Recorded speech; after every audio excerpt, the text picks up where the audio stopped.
Hi everyone. I'm just about to go through a quick tutorial on how to draft doors in ArchiCAD. The door tool in the toolbox is fairly detailed in the number of parameters that you need to fill in. So I suggest that the doors that we've used in class should be selected and then work backwards so that you can see the parameters that you've used or that we've used together to create the door in ArchiCAD. For example, a door is required to have a height, a width, a sill, depending on whether the door is perhaps a halfway starting swing door. It's supposed to have architrave, casings, a rebated or non-rebated stop, those sorts of details that are to do with the structural characteristics of a door. They all need to be entered as parameters in ArchiCAD before you draw the door itself in plan. ArchiCAD has a number of standard doors in its library, which are found inside the ArchiCAD Library 15 under 1.2 doors.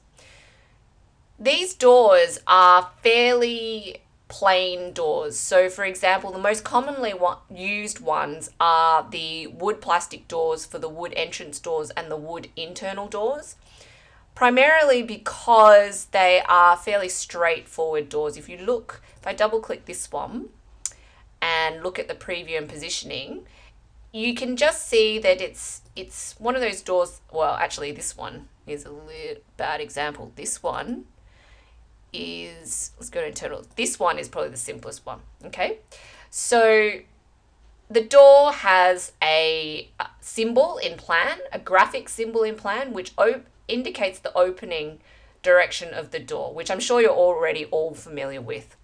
Then there are the other standard parameters that you would need to include, which are things such as what does the door color look like in the 3D model, and also importantly, what layer is this door? Oh, actually, no.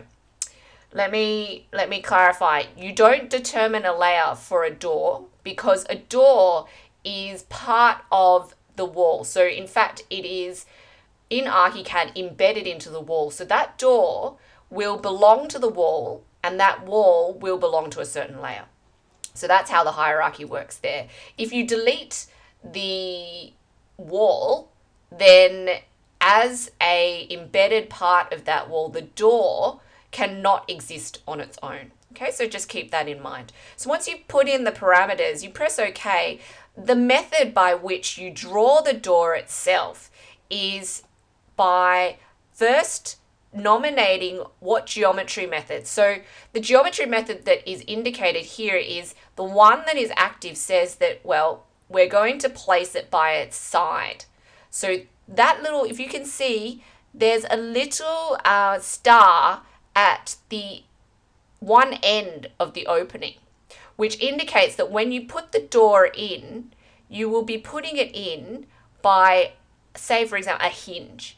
Whereas this one here indicates that you will place the door not at either end of the door opening, but by its center. So this one is most useful when you know that perhaps the door is a open door with no swing, or even just an open, any door that is to be placed in the center of a wall. But generally the most common used geometry method for drawing a door is, of course, this one, which is the one where you place it at one end of the door opening. Now, when you are about to do the door, just make sure I choose one that I can do.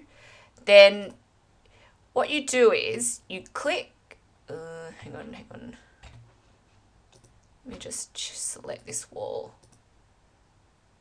Okay.